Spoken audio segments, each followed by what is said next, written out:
Hey everyone, it's Benny, and about half a week ago, they released the Dinka Verus. Now, I'm sorry that I put this video out so late. I was busy making other videos and dealing with some trouble with my friends. It's a long story, but all you need to know is, as far as I'm aware, things have been fixed and I'm back to making videos, so let's go ahead and talk about this new vehicle. Now, this vehicle is actually on sale for free for this week and next week's, but it's actually a really cheap vehicle, so even if it weren't free, this is a very cheap vehicle. In fact, it's actually about the same price as the Manchester Scout. But let's go ahead and talk about customization real quick. So as you're seeing, this has customization that's pretty on par with the other Caio Perico vehicles, like, the Squatty, the Winky, the Manches. I mean, it makes sense, it fits that sort of theme. And I've noticed that most of the customization has to do with the luggage. You're able to put stuff on the front and back of it, and you can even put bags on the bumpers. Now, you could also clean this up. You could leave all of the luggage off of it and just make it look like a vanilla off-road like ATV. Now, personally, I actually went a little extra with this vehicle. Now, I am usually a I'm usually a minimalist when it comes to customization, but I decided to go a little extra with this one. You can change a lot of different aspects. There are some things I'm disappointed with, like, for instance, there aren't really any bull bar options. You can put bars on the front, but there's no options that, covers the headlights, which personally I'm a little disappointed in that, but it does have options for some kind of bull bars, so at least there's that.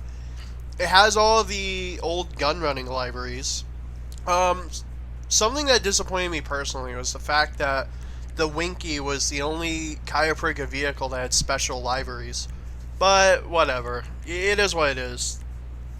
Now, I decided to go with a matte paint just to sort of fit that utility look, and I actually wanted to try and make this look like like one of those off-roaders that a lot of YEEHAW Americans had as kids. I never had one of these personally, but it is something I've always wanted to own. I might eventually as an adult, although it just won't be the same. But anyway, bottom line, this thing it has customization. Now, I also know that a lot of people like to glitch the lifeguard blazer to make it look like a classic ATV. Now that this thing is out, we probably won't have to do that anymore. But anyway, so another thing to note is the primary color affects most of the body. The secondary, if I'm not mistaken, only really affects the undercarriage, which I thought was really odd. Like, of all things, secondary to only affect is just the undercarriage. I thought that was weird, but oh well. Plenty of options, plenty of customization. That's always nice. And the thing is, for as cheap as this thing was, I didn't think it would have this many options. And like I said, you can even put backpacks on the back. So, since this thing is a two-seater, you can have basically like 2 bags, I guess one for each person. Oh yeah, and that reminds me. This thing is a two-seater. This is the first time we've had an ATV, or like a Blazer sort of knockoff, that seats 2 people. So that's really cool. Now, you can change the wheels on this, and actually, while I'm here, while I'm talking about wheels, something I've noticed is that the stock wheels on this vehicle are actually the same as certain off-road Steelies that we got with the summer special. And that was actually one of the first things I noticed with this vehicle. And I wonder how many people also noticed that. And you can actually change the wheels, don't worry, that is an option. Personally, I just wanted to go for like a vanilla off-roader look. Personally, I'm not that obsessed with like Benny's wheels or F1 wheels. Although, another thing worth mentioning, the wheels on this thing are slightly set into the body, which makes me wonder what this thing would look like if someone happened to merge F1 wheels onto this. So if someone does manage to put F1 wheels on one of these things, send me a screenshot on Twitter. I actually would be interested to see that. So anyway, with that out of the way, let's go ahead and talk about performance. So, overall, not competitive, like, at all.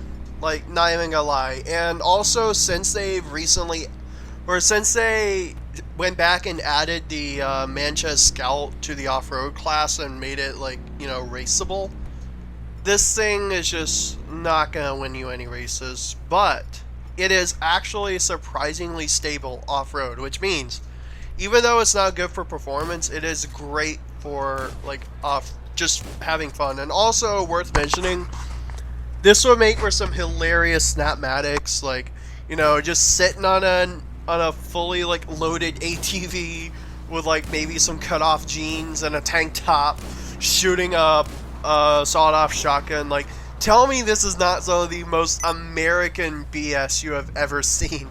It's so dumb. But anyway, it really is a good, like, just fun vehicle. It is challenging to drive because it will spin out a lot, but it is very stable. Like, it is actually very hard to flip this thing. And even when you do flip it, you can just, like, push it over. And you can fall off of it, as you saw there, but it's just, it's so hard to, like, flip over. And I even, like, decided to take it out into, like, the Sandy Shores Desert, and as you can see, I just cannot flip the damn thing. It takes a lot to flip this thing over. So, all in all, good customization. Not as good as some of the other vehicles from the DLC, but definitely nothing to, like, turn a blind eye to. It's also very cheap, and it is free for this week and the next, so if you don't have one already, definitely get it. And as for the performance, even though it's not going to be competitive, it's definitely a fun vehicle, and I plan on rolling this thing out to car shows eventually if I can. But that's it for now. Leave a like if you enjoyed this and subscribe to support my channel. I will be making more videos later. I just have to try to come up with some ideas on what to make. I plan on making cinematics eventually. I've had a few ideas. But until then, just sit back, enjoy the current event week. We don't have a great one, but we do have a pretty damn good one, so, you know, I'll take it. But that's it for now. I'm out. Stay safe, guys.